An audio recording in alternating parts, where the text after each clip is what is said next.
Hello, யார் கொஞ்ச நாள் நிம்மதியா இருக்கட்டும் விட்டது தப்பா போச்சு. என்னையே மறந்துட்ட பாரு. இப்போ உனக்கு என்ன வேணும்? ஏதோ கல்யாண சீர்வரிசை எல்லாம் பேக்கேஜ்ல சீப்பா தர போறீங்களாமே. உன் சோஷியல் அக்கவுண்ட்ல ஷேர் பண்ணிருக்க, அதுவும் உன் புருஷன் கூட ஆடிக்கிட்டே வர. அவ்வளவு சந்தோஷமா இருக்க. இப்போ உனக்கு என்ன பிரச்சனை? எதுக்கு தேவையில்லாம ஃபோன் பண்ணி பேசிட்டு இருக்க? என்னங்க நீங்க என் கல்யாணத்துக்கு ஆர்டர் புக் பண்ணலாம்னு பார்த்தா இப்படி பேசுறீங்க. உனக்கு கல்யாணமா? ஏன் நாங்கெல்லாம் கல்யாணம் பண்ண கூடாதா?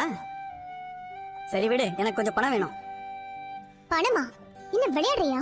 விளையாடுறதா இருந்தா நான் ஏன் உங்ககிட்ட போன்ல பேச போறேன்? அதான் அட்ரஸ் இருக்கே. உன் புருஷன் கிட்ட நேரா வந்து உன் கதைய சொல்லி அவன் கையில பணம் வாங்கிக்க மாட்டானா? இங்க பாரு, நான் ஏற்கனவே ரொம்ப டென்ஷன்ல இருக்கேன். ஆமா, பின்ன எவ்வளவு பெரிய பொய்ய சொல்லி அவ்வளவு பெரிய குடும்பத்துல வாழ்ந்துட்டு இருக்க, டென்ஷன் இல்லாம இருக்குமா? உங்ககிட்ட எல்லாம் என்னால பேசிட்டு இருக்க முடியாது. நீ முதல்ல போனை வை. இல்ல, நான் கட் பண்ண போறது போன் இல்ல, உன் புருஷன் கூட வாழ்ற வாழ்க்கைய. பணம் கொடுத்தீங்கன்னா நான் சைலண்ட் ஆயிடுவேன். இப்ப என்கிட்ட பணம் எதுவுமே இல்ல. அப்ப இனிமே உங்ககிட்ட பேசி பிரயோஜனம் இல்ல.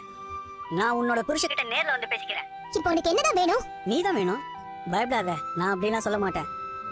இப்ப இன்னொருத்தனை கல்யாணம் பண்ணி வாழ்ந்துட்டு இருக்க, எனக்கு மனசாட்சி இருக்கு. அதனால ஐ வாண்ட் மணி. இப்ப எனக்கு பணம் வேணும், அதுவும் உடனே வேணும். எப்ப தருவ, எங்க தருவ, நான் எங்க வரணும், அதை மட்டும் நீ சொன்னா போதும். உடனடியா நல்ல பணம் எல்லாம் தர முடியாது. என்கிட்ட இப்ப பணமும் இல்ல. சொன்னா புரிஞ்சு